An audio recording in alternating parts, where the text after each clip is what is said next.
da lei até o tempo da revelação, do final de todas as coisas, é possível dar graça. Então, a gente vai meio que fatiar, se a gente pode dizer assim, ou entender a graça na perspectiva do Antigo Testamento, na perspectiva do Novo Testamento. Nós vamos aprender a respeito da graça ao longo das Escrituras, e esse semestre então vai ser regado pelo estudo da graça de Deus. E hoje, na nova série, A Graça e o Antigo Testamento, nós vamos entrar na primeira ministração, que é Entendendo a Graça. Então esse primeiro episódio, Entendendo a Graça, ele vai nos permitir compreender a respeito desse âmbito geral sobre a graça de Deus. Eu já ministrei no início do ano, no primeiro semestre, falando para vocês que a gente precisa compreender a Bíblia numa perspectiva hermenêutica, ou seja, de interpretação bíblica, com uma chave de interpretação que é o reino de Deus.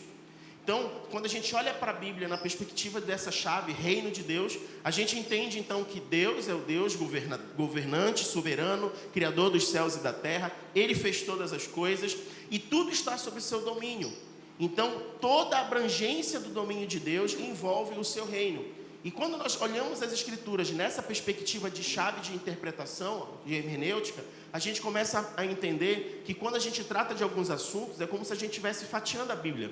Então, quando você fala a respeito de direito à paternidade, à cura, à libertação, à prosperidade e tudo mais, você começa a perceber que tudo isso é um propósito de Deus revelado nas Escrituras, mas que são pedaços de um todo. A gente não pode pegar esse pedaço e representar o todo. Mas quando você vai a partir do reino de Deus, você percebe que todas essas coisas, ela é como se ela estivesse debaixo de um guarda-chuva que envolve a extensão do reino de Deus e a vontade de Deus sendo revelada para as nossas vidas e para o nosso coração. Da mesma forma, se nós compreendermos isso, significa que a graça de Deus, ela também, por envolver quem Ele é como se fosse a extensão desse guarda-chuva alcançando todas as áreas da nossa vida. E no semestre passado, a gente aprendeu a respeito de crescimento e de frutificação. E às vezes o que acontece é que, como a gente aprende a Bíblia de pedaço em pedaço, a gente vai estudando pedaço por pedaço, a gente tem dificuldade de enxergar ela como um todo. E eu queria fazer esse exercício com você sempre que a gente estiver estudando a Bíblia. É enxergar esse pedaço compreendendo um todo. Então, quando a gente fala a respeito do crescimento, de frutificação, como uma parte daquilo que o Senhor está revelando para nós, a gente tenta fazer esse exercício. Agora, como isso se revela, ou coaduna, ou reflete no todo de quem Deus é, ou no propósito geral do Senhor para as nossas vidas? A gente sempre tem que entender e estudar a Bíblia como se fosse esse grande quadro, como se fosse essa grande pintura, onde o Senhor revela toda a sua vontade, tudo o que Ele é e quem Ele é. E aí a gente vai como se fosse uma lupa, estudando e fazendo um zoom em pedaços, e a gente vai aprendendo e aprendendo, mas sempre indo aprender esse pedaço e enxergando esse todo. Sempre indo aprender esse pedaço e enxergando esse todo. E não é diferente com relação à graça de Deus. Mas infelizmente, em alguns meios evangélicos, tem havido uma transmissão, um ensino equivocado a respeito da graça de Deus. Consequentemente, quando nós aprendemos sobre algo equivocado nas Escrituras, isso interfere diretamente no nosso crescimento e diretamente na nossa frutificação. E quando você então deixa de crescer como deveria crescer, deixa de amadurecer como deveria amadurecer, o resultado disso é que a sua vida espiritual acaba parando como se ela tivesse estagnada. E essa deturpação do verdadeiro sentido da graça também pode gerar um retrocesso incalculável e uma perda significativa na vida das pessoas que deixam de avançar rumo ao crescimento, rumo à frutificação. E acaba sendo como um efeito dominó. Um entendimento equivocado conduz a uma crença equivocada. Ou seja, se eu fui ensinado errado, ou se eu entendo algo errado das Escrituras, automaticamente eu gero uma consciência, uma crença equivocada. E todas as minhas atitudes, as minhas escolhas, acabam me levando também a um lugar errado. E o contrário disso, o contraponto disso, também é verdadeiro. Se eu tenho uma correta instrução das Escrituras, eu também acabo gerando uma crença correta e, consequentemente, eu sou conduzido, eu caminho, segundo a luz das Escrituras, a um lugar correto. É por isso que o apóstolo Paulo, ele vai dizer em Romanos 12, tomem cuidado para que vocês não se amoldem ao modelo do mundo, não tomem a forma deste século. E quando ele fala sobre mundo e século, ele está falando sobre um sistema de crenças, ou seja, não permitam que a mente de vocês seja modelada por um sistema de crenças deste mundo, mas transformai-vos pela renovação do vosso entendimento. E essa renovação do entendimento não tem a ver com um papel humano, natural, mas tem a ver com aquilo que a palavra tem a trazer para os nossos corações. Lâmpada para os meus pés é a tua palavra e luz para o meu caminho. Então, o nosso prazer precisa estar na lei do Senhor e nesta lei meditar de dia e de noite. Isso deve ser um incentivo para você, para que inclusive tudo aquilo que é ensinado aqui deste altar possa ser provado e atestado por você mesmo na sua casa, na sua vida, no seu devocional, na sua prática diária de leitura das Escrituras. Mas se nós não aplicarmos essa prática, a tendência é nós facilmente sermos enganados e manipulados por qualquer vento de doutrina e de instrução. Então, eu recomendo você, por mais que você goste da gente, confie na gente, saiba que daqui existe um zelo muito grande sobre o que é ensinado, mas mais do que eu posso falar, que o Espírito Santo possa falar e atestar ao seu coração. Por isso, não deixe de meditar nas Escrituras, não deixe de checar o que é dito, não deixe de meditar sobre o que é ensinado, para que você possa carregar uma convicção, e todas as vezes que você for colocado à prova, você não vai dizer porque foi o pastor que disse, você vai dizer porque está escrito. Você não vai dizer porque foi o meu líder que falou, você vai dizer assim diz o Senhor, a palavra do Senhor fala a respeito disso, que isso possa ser uma prova veemente no seu coração.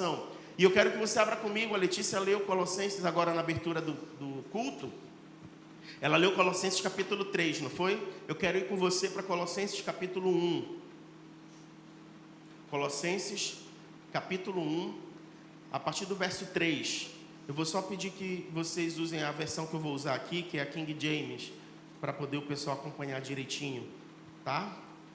Colossenses capítulo 1, a partir do verso 3, diz assim: damos graças a Deus, Pai do nosso Senhor Jesus Cristo, rogando sempre por vós, desde que ouvimos falar da vossa fé em Cristo Jesus e do amor que tendes por todos os santos, por causa da esperança que vos está reservada no céu, da qual já ouvistes pela palavra da verdade, o Evangelho, que vos alcançou e da mesma forma que está chegando em todo o mundo, frutificando e se espalhando, assim como ocorreu entre vós, desde o dia em que ouvistes e conhecertes a graça de Deus na verdade, segundo fostes instruídos por Epáfras, nosso amado conservo, leal ministro de Cristo em nosso favor.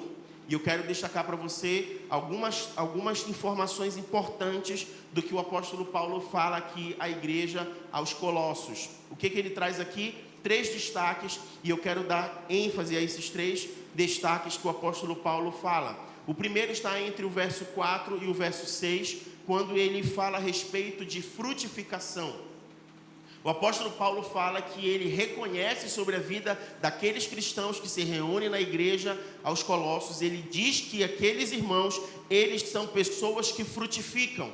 E além de frutificar, ele faz uma outra ênfase, ele traz um outro destaque, que é o segundo que eu quero fazer, que está evidenciado no verso 6. Ele fala que essa frutificação, ela provém do verdadeiro entendimento da graça de Deus. Então você tem aqui pelo menos 2 informações importantes. A primeira é que há uma frutificação, ou seja, se há frutificação, há vida.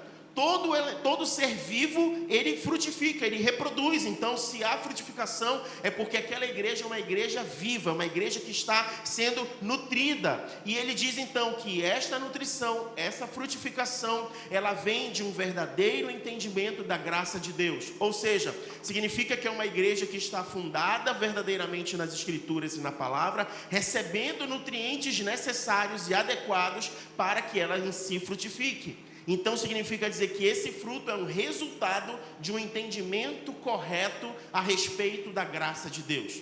Mas Paulo não fala apenas isso. No verso 7, ele vai dizer que a relação entre esse frutificar e esse entendimento correto, ele procede da postura daqueles irmãos de terem sido ensinados adequadamente, de eles terem sido ensinados e passaram por um processo de aprendizado.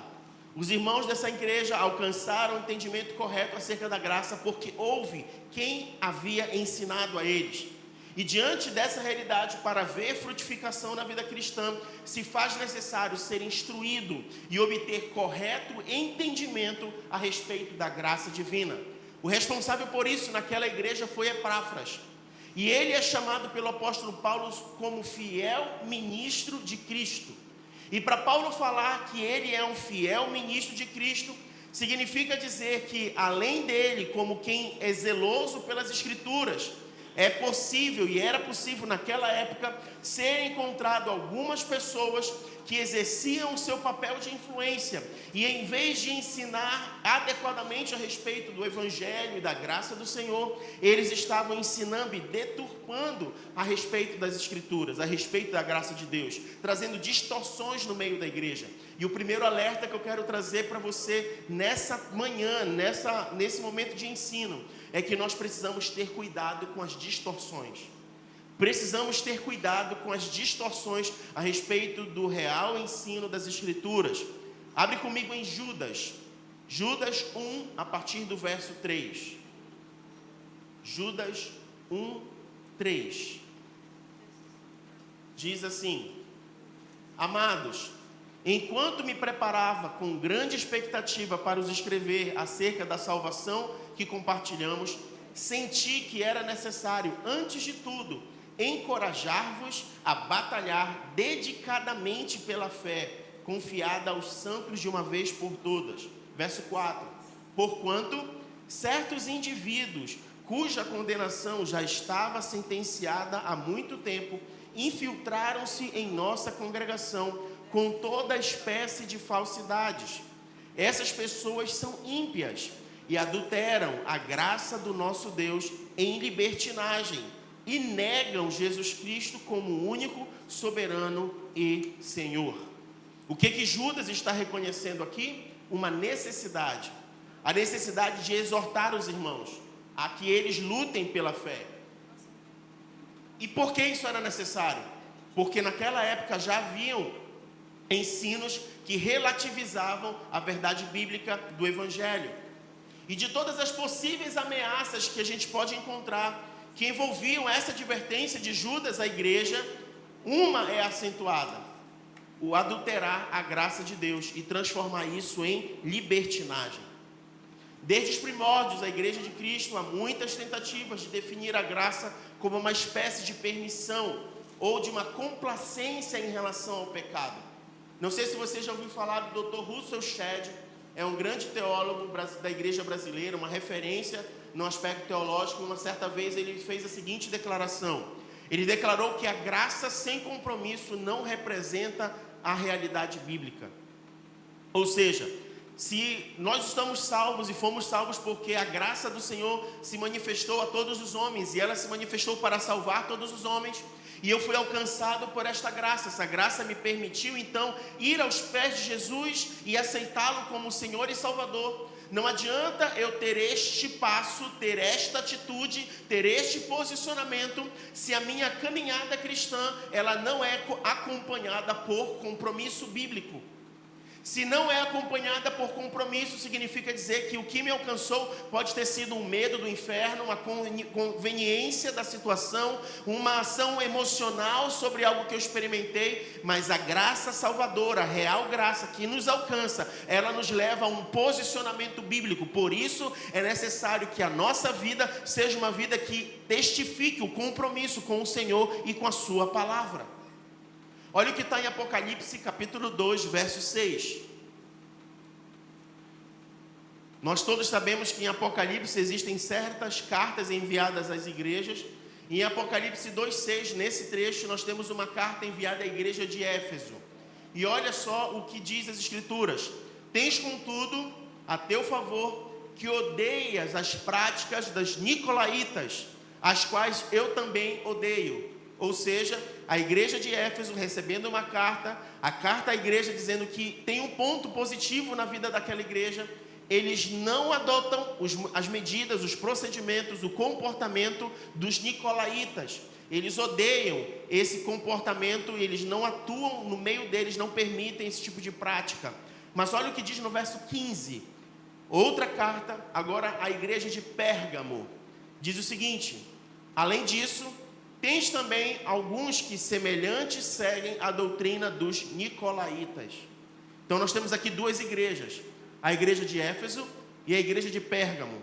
Duas igrejas que fazem, na carta que recebem, a carta faz referência a um grupo de pessoas chamada de nicolaítas.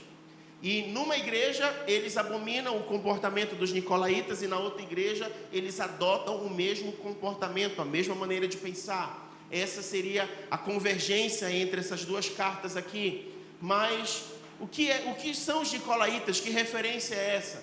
Os nicolaítas, eles são um grupo de pessoas que adotam um determinado posicionamento, um estilo de vida ligado a uma liberdade distorcida. Eles diziam que a liberdade em Cristo seria uma liberdade para o pecado. Ou seja, quanto mais eu peco, mais eu sou alcançado pela graça de Deus, já que ela é uma graça abundante. Então, se eu quero mais da graça de Deus, o que eu preciso fazer? Pecar mais. E eles começaram a dissolver isso dentro da igreja. Então não havia problema de você cometer pecado, e quanto maior o seu pecado, maior a graça de Deus sobre a sua vida. Então você pode viver uma vida de libertinagem, você não tem privação nenhuma. Você foi para a liberdade que Jesus te libertou, então você pode viver livremente pecando. Esse era o pensamento dos nicolaítas. Só que a carta do Senhor à igreja reprova esse tipo de comportamento. Tanto que na carta a Éfeso, eu odeio, assim como vocês odeiam, eu também odeio. Eu também odeio. E aqui em Apocalipse nós temos então um confronto do Senhor contra a postura dos cristãos nessas duas igrejas. Pois o que era odiado em Éfeso era tolerado em Pérgamo. E o que alguns consideram na atualidade como uma nova revelação da graça, na verdade deveria ser classificado como uma velha heresia que já estava presente na igreja desde o primeiro século. Então essa mentalidade, ela trouxe um problema sério no início do cristianismo, e ele precisou ser combatido veementemente. Sem uma compreensão bíblica, gente, a respeito do que as pessoas têm da graça, elas podem se tornar vítimas desses enganos e transformar aquilo que é liberdade em libertinagem e distorcer a real graça divina. E aí você pode fazer a seguinte pergunta: mas qual é a importância desse tema para os nossos dias?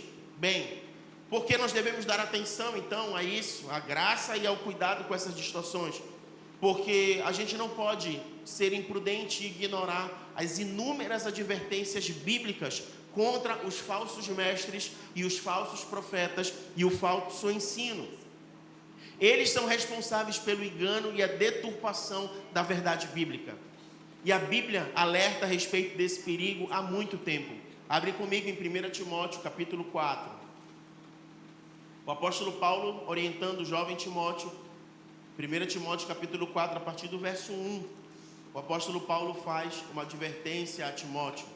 Ele diz: o Espírito Santo afirma expressamente que nos últimos tempos alguns se desviarão da fé e darão ouvidos a espíritos enganadores e à doutrina de demônios, sob influência da hipocrisia de pessoas mentirosas que têm a consciência cauterizada. E qual é a razão então dessa advertência? Por que Paulo dá essa advertência a Timóteo como líder da igreja? Para que a igreja não fosse pega de surpresa ou despreparada. E se você for concordar comigo sobre o relato de Mateus, que fala sobre os sinais dos últimos dias, você há de concordar que nós estamos vivendo já o tempo do fim, um tempo que se aproxima para a conclusão de todas as coisas, os últimos dias. Então esse cuidado que já era dito naquela ocasião para Timóteo, acaba se estendendo também para os nossos dias. E como igreja nós não podemos ficar desatentos e despreparados a respeito disso. A Bíblia acaba expressando um cuidado sobre esse tempo que nós estamos vivendo hoje. E a Bíblia afirma nesse texto que o império das trevas, indicado nos termos de espíritos enganadores e demônios, terá armas para usar nesse tempo. E a arma que eles vão usar nesse tempo contra a fé cristã é a hipocrisia, a mentira e uma consciência cauterizada. Eu não sei se você já compreendeu a respeito da dimensão disso, mas a hipocrisia tem a ver com falsidade. A hipocrisia é engano, a hipocrisia tem a ver com aquilo que hoje nos nossos dias você vê pessoas com discursos belos, discursos bonitos, uma boa oratória, mas quando você olha para o estilo de vida, você não vê um estilo de vida alinhado com aquilo que está sendo dito, com aquilo que está sendo defendido, com aquilo que está sendo colocado. Ou seja, há uma falsidade. Muitas pessoas façam o que eu digo, mas não façam o que eu faço. Então, elas conseguem ter uma retórica de discurso bonito, mas as suas vidas não testificam a respeito disso. Certa vez, Jesus foi tido como alguém que falava com autoridade. Por quê? Porque olhavam para a vida de Jesus como alguém que ensinava, e olhava a vida dos fariseus também como um grupo de pessoas que ensinavam. E ao olhar esses dois grupos de pessoas, os seus espectadores diziam: em Jesus há uma diferença, porque Jesus fala como quem carrega autoridade. Ora, mas aqueles líderes, eles também não carregavam autoridade, eles tinham uma posição de autoridade, mas a vida deles não carregava a autoridade daquilo que eles diziam. Jesus, ele vivia aquilo que ele dizia, ele era um testemunho vivo a respeito da mensagem que ele carregava. Na sua vida não havia mentira. E um outro perigo que também luta contra a fé nos nossos dias, além da hipocrisia, além da mentira, é uma consciência cauterizada. Uma consciência que está enrijecida. Uma consciência que ela não é renovada e nem renovável.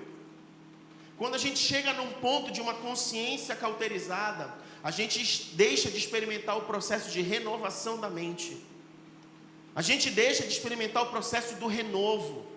A gente deixa de experimentar o processo daquilo que o Senhor tem a revelar ao nosso coração, de novidade de vida. E isso aqui tem sido um ponto muito crucial para os nossos dias. Pessoas cheias de si, dos seus próprios conhecimentos, das suas próprias razões, têm endurecido os seus corações e têm acreditado em mentiras e tido essas mentiras como se elas fossem verdades, corações como de pedra. São tempos difíceis para viver essa doutrina, queridos. E haverá muita oposição. E essa oposição, ela não é apenas daqueles que não conhecem o Evangelho ou que têm críticas a respeito do Evangelho. Essa oposição também, ela ocorrerá no meio da igreja, no meio do povo, dito povo escolhido. A sã doutrina está correndo esse risco no meio daqueles que difamam uma doutrina enferma e não sadia. Abre comigo em 2 Timóteo, capítulo 4.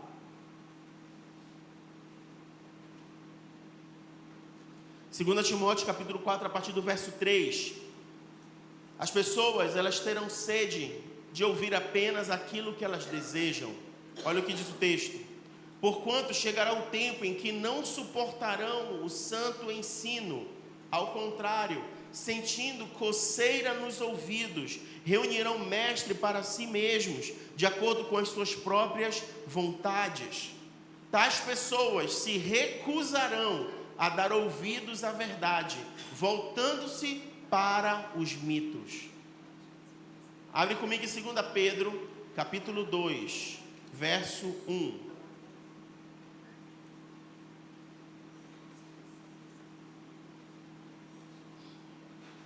Diz assim: assim como no passado surgiram falsos profetas entre o povo, da mesma forma haverá entre vós falsos mestres, os quais introduzirão dissimuladamente heresias destruidoras, até o cúmulo de negarem o soberano que os resgatou, atraindo sobre si mesmos repentina destruição. Muitos seguirão seus falsos ensinos e práticas libertinas, e por causa dessas pessoas haverá difamação contra o caminho da verdade.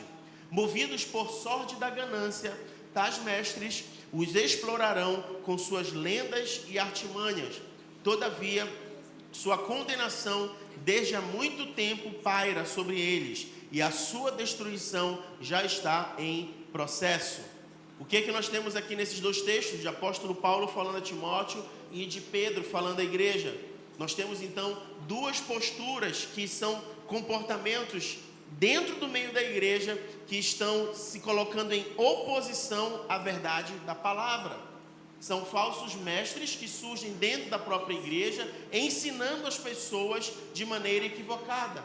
E o resultado disso é o poder devastador na vida das pessoas causado por esses tipos de falsos mestres. E pior, no coração daqueles que dão ouvidos a esses tipos de mestres. Diz que vai ser destruidor, o texto usa a palavra destruidor para se referir ao efeito causado na vida das pessoas. Talvez nós não tenhamos a dimensão do perigo que já está instalado no meio da igreja. E quando eu falo no meio da igreja, gente, eu não estou falando no meio aqui da nossa igreja. Eu não estou falando necessariamente aqui. Quando a Bíblia traz esse alerta, traz sobre a igreja de Cristo, espalhada por toda a terra, espalhada em todo lugar. E é um cuidado que ele não é exclusivo para uma região. Isso aqui é um cuidado bíblico para toda a igreja, seja ela aonde ela estiver reunida. E deve ser um cuidado e um zelo meu e seu. Experimentando a graça de Deus e sabendo a essência do que ela é, nós precisamos ter cuidado sobre o nosso ambiente, para que esse ambiente seja um ambiente saudável de ensino a respeito da graça, de viver a graça, mas também de estar atento sobre o que está acontecendo na igreja de Cristo espalhada por toda a terra, espalhada pelo Brasil. Porque nós estamos vivendo dias de globalização, dias em que os cristãos são expostos a todo tipo de engano e a todo tipo de ensino em larga escala. Na verdade, por que esse cuidado é importante? Porque você pode ter a experiência de estar sentado no lugar, fisicamente, ouvindo algo bíblico que chega ao seu coração e você está testificando isso com gratidão a Deus, alegria no seu coração, e ao mesmo tempo você pode abrir a tela do seu celular, entrar em uma rede social ou entrar em alguma página e ter acesso no mundo inteiro com qualquer tipo de conteúdo, qualquer tipo de ensino, e porventura pode estar sendo alimentado por esse tipo de ensino e de engano sem perceber, mesmo estando sentado num ambiente diferente. E esse é o risco que a gente vive, que a igreja vive numa era de globalização. É o engano em larga escala, sem nunca ter deixado de frequentar um ambiente saudável. As ferramentas de grande alcance, elas podem envenenar com facilidade e rapidez muita gente. E eu não estou dizendo com isso que você não sabe lidar com o uso dessas ferramentas. Eu só estou lhe dizendo que é um alerta e um cuidado bíblico que nós precisamos ter. Sempre o que vai servir de bússola para o nosso coração é a palavra de Deus, são as escrituras sagradas. Sempre, sempre a bússola vai ser as escrituras sagradas. Por isso é necessário fundamentar cada vez mais a sã doutrina, para que a gente saiba ter uma postura adequada. O que postura é essa? E eu já estou caminhando para o final, para que nós participamos da ceia, possamos participar da ceia. Que postura é essa? É que é uma postura que ela não basta apenas pregar o erro, nós precisamos combatê-lo. Abre comigo Filipenses 3, 1. Filipenses 3, 1 diz o seguinte: concluindo, meus irmãos, quanto ao mais, alegrai-vos no Senhor. Para mim, não é incômodo escrever-vos outra vez sobre o mesmo assunto, e para vós é uma segurança a mais. Tomai cuidado com os cães, cuidado com esses que praticam o mal, cuidado com a falsa circuncisão. Você tem aqui o apóstolo Paulo falando à igreja como quem está repetindo uma coisa que já foi dita. E ele diz assim mesmo: olha, não se sintam como se eu fosse repetitivo no que eu estou falando. Não se sintam como se você já falou e está falando de novo. Ele está dizendo, é para a segurança de vocês, é para o bem de vocês. Não custa, não, o cuidado não é demais, o cuidado não é exacerbado, ele é necessário. Abre comigo em Tito 1:7. Tito 1:7. Está dando para entender, gente? Amém? Amém? Glória a Deus. Tito 1:7 diz assim: Por ser encarregado da obra de Deus, é indispensável que o bispo seja irrepreensível, não arrogante, não briguento, não apegado ao vinho, não violento, nem dominado pela ganância. Ao contrário, é preciso que ele seja hospitaleiro, amigo do bem, sensato, justo, piedoso, tenha domínio próprio e apegue-se firmemente à fiel palavra, da forma como foi ministrada, a fim de que seja capaz tanto de encorajar os crentes na sã doutrina, quanto de convencer os que se opõem a ela. Porquanto há muitos insubmissos, que não passam de tagarelas e ludibriadores, principalmente os do grupo da circuncisão. É necessário fazê-los calar, pois, motivados pela cobiça, transformam casas inteiras, pregando o que não convém. Mas o destaque que eu quero fazer é o que está no verso 9. Apeguem-se firmemente à fiel palavra, da forma como foi ministrada, a fim de que sejam capazes tanto de encorajar os crentes na sã doutrina, quanto de convencer os que se opõem a ela. E aqui você vê então a orientação sobre uma postura dupla: a postura de encorajar os cristãos e a postura de combater o engano, de convencer aqueles que se opõem à verdade bíblica, no sentido de combater aquilo que é errado, aquilo que é ensinado de forma errada. E como é que a gente faz isso? Conhecendo a verdade, a fiel palavra. A gente volta para o que foi dito no começo. O que foi que Epáfras fez naquela igreja em Colossenses, que a gente leu? Ele foi fiel ministro da palavra. O que eu e você precisamos fazer, na verdade, é nos dedicarmos mais à meditação e ao ensino da palavra. Nós precisamos nos dedicar cada vez mais. Inclusive, terça-feira agora, às 19h30, nós retornamos ao nosso estudo bíblico. A gente deu a pausa agora em julho, mas agora em agosto nós retornamos, terça-feira, 19h30, online, no estudo bíblico, exatamente para que a gente mergulhe nas Escrituras e tenha um ambiente onde você pode conversar e pode interagir, o que às vezes reunidos aqui não é possível. Você não é possível levantar e fazer uma pergunta durante o culto, durante essa reunião que a gente está tendo aqui. Mas na terça-feira nós estamos como quem está sentado numa classe e a gente tem a oportunidade de levantar a mão, de conversar, de tirar dúvidas, de perguntar. E se você quiser fazer parte, basta ficar atento aí no grupo do WhatsApp, no nosso Instagram, que tem o link lá para você clicar e participar conosco. 1 horinha de estudo, é como se fosse a escola bíblica dominical daquelas igrejas que tem escola bíblica, ou daquele grupo menor de discipulado que se reúne nos lares. Você tem a oportunidade então de participar na terça-feira, 1 hora de estudo a respeito das Escrituras. E a abordagem que a gente vê nesse texto, dessa preocupação do apóstolo Paulo e a preocupação a respeito da palavra, quando a gente leu aqui no texto de Tito, a gente está percebendo então nos 2 textos lidos que há um cuidado com relação a sermos irrepreensíveis no zelo pelas Escrituras e nos apegarmos fielmente e firmemente à palavra de Deus. Agora, vamos ler mais um texto que eu quero ler com você. Gálatas, capítulo 1, verso 6. Gálatas, capítulo 1, verso 6. Um outro alerta de Paulo, agora à igreja na Galácia. Ele diz o seguinte: estou chocado de que estejais vos desviando tão depressa daquele que vos chamou pela graça de Cristo, para seguirem outro evangelho, que na verdade não é evangelho.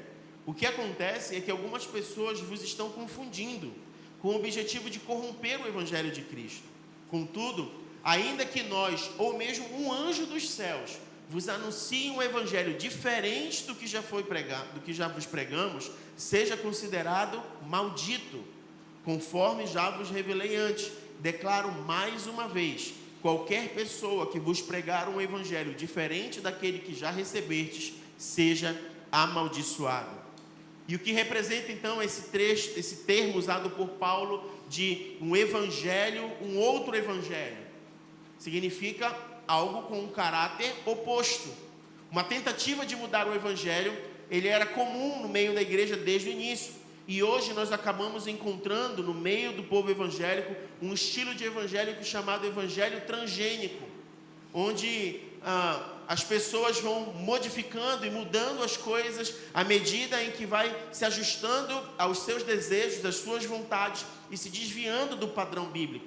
Eu não vou cansar de dizer aqui, queridos, vou repetir mais uma vez: o nosso padrão é um padrão divino, e o padrão divino é revelado pelas Escrituras Sagradas. Foi o próprio Senhor que estabeleceu este padrão, e este padrão ele é irrevogável. Não depende de mim, não depende de qualquer outra pessoa, e só existe um jeito de nós tratarmos e combatermos esse tipo de mal no meio da igreja nos nossos dias: é vivendo biblicamente, é sermos uma só teologia, a teologia da palavra de Deus, o que ela revela, o que ela ensina, o que ela nos aponta como caminho e como direção. O resultado disso nos nossos dias é por conta de uma pressa em querer ser atendido, ou uma pressa em querer ser alimentado.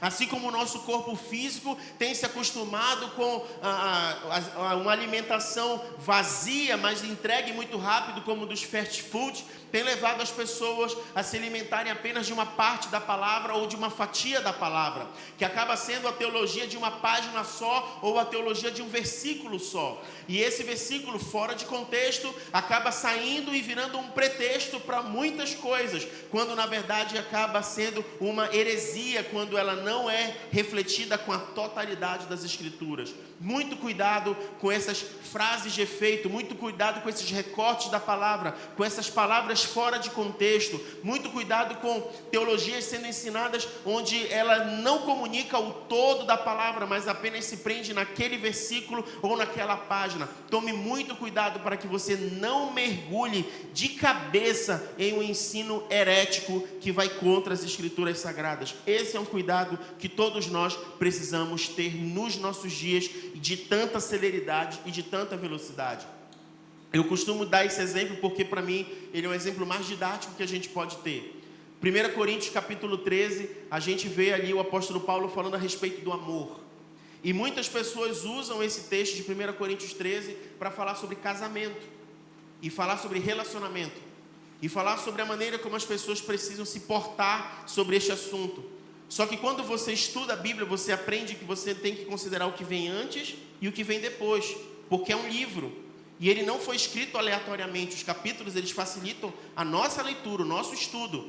Antigamente era como se fossem pergaminhos. Então, já pensou você abrir todos os pergaminhos? Então, há uma organização numérica para facilitar a leitura.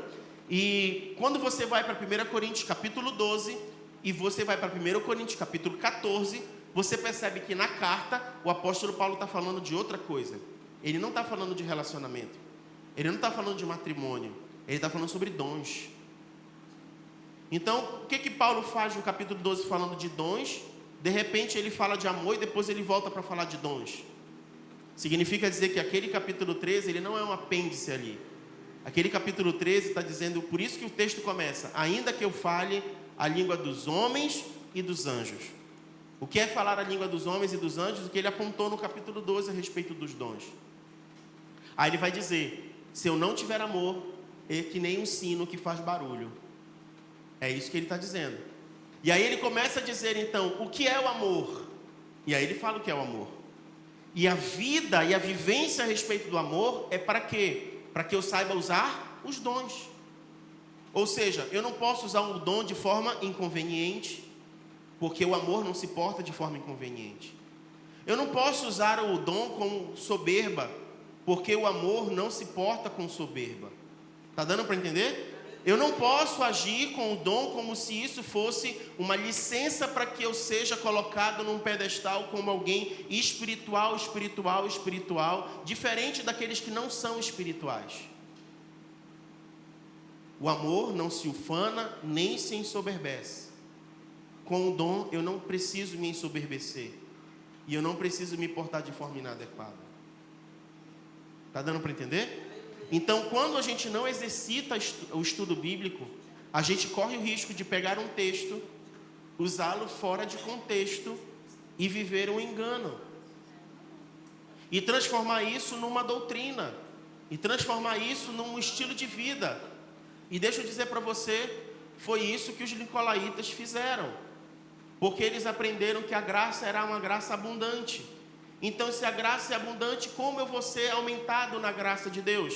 Se é o pecado, onde abundou o pecado, superabundou a graça de Deus. Então, como é que eu vou fazer então para ter mais graça de Deus? Na cabeça deles, eu vou pecar mais.